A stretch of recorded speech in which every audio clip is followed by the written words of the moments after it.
Hey, this is Miss Colson. I'm at my house and we're going to try to make a practice cello something to practice with. So this is a cheap $1 broom. We broke it on a camping trip. I usually keep it in my camper, so a cheap $1 broom, an empty egg carton, a paper towel roll, a skewer, a big pen. I'm going to use electric tape because if you use your mom's nice broom, then if you use electric tape, you can use it again. You can use whatever tape you want. And we're going to need tape measure. So let's build a makeshift cello to practice on while you're at home. All right, so I did the measurements in inches for you. So if you're a 3/4 cello, you're going to want to have a measurement of 27 1/4 inches. And if you have full size, 41 3/4 inches. So I'm going to do a full size, so I want to go down 41 3/4 inches. This is the top of my cello fingerboard, and this is where the student bridge would be. All right, so let's get to work.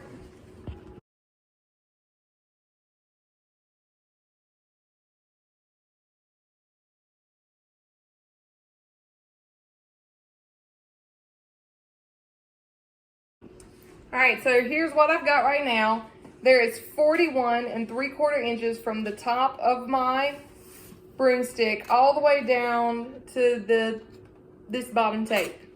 So that is the same amount. If your child plays a full-size cello, that is the same amount of space that's between the nut of their cello on their fingerboard and where the bridge sits.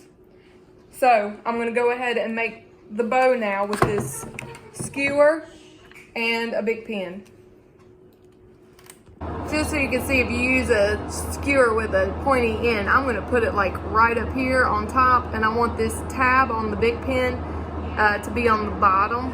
Might take the lid off and tape it up so that I won't stick my finger by accident on this thing and it's kind of covered up. You might find some skinny long piece of wood or something around your house that works better than this. That works great. So here it is, it's finished.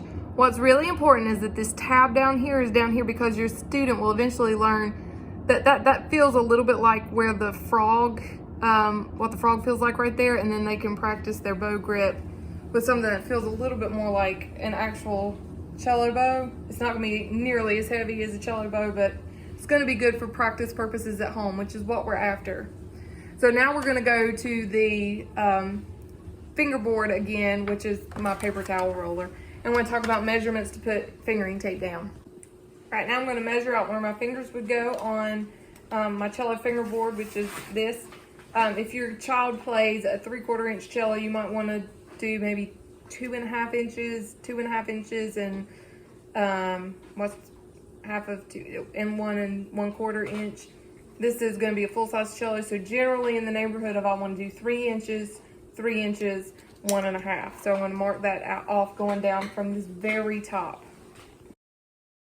All right, I don't know if you can see, but from the very top I went down 3 inches, then went down another 3 inches, then another 1.5 inches, which is what, somewhere around what it's going to feel like on the full-size cellos at home. So I'm going to take my electric tape now, and I'm going to go around and make fingering tapes like we'll have at school.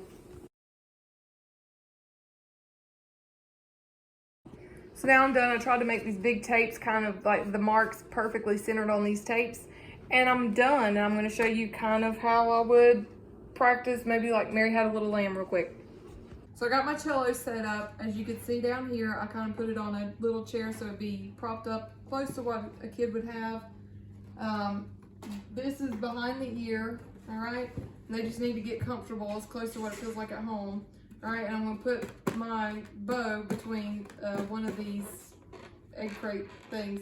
All right, so Mary Had a Little Lamb is F sharp, E, D, E, F sharp, F sharp, F sharp. So if I was doing that, I'd put this between here and go F sharp, E, D, E, F sharp, F sharp, F sharp, E, E, E, F sharp, A, F sharp, E, D, E, F sharp, F sharp, F sharp, F sharp, E, E, F sharp, E, D. Not perfect, but it gets that finger muscle memory going and the bow going straight. So there's my makeshift cello if you don't have a cello at home. And just because of COVID-19 this year, we're not going to be taking them back and forth from school to home. So here's a solution that you can do for the year. It costs $1 really. The rest of it's trash before we threw it away in the trash can or repurpose recycled stuff. So hope that helps.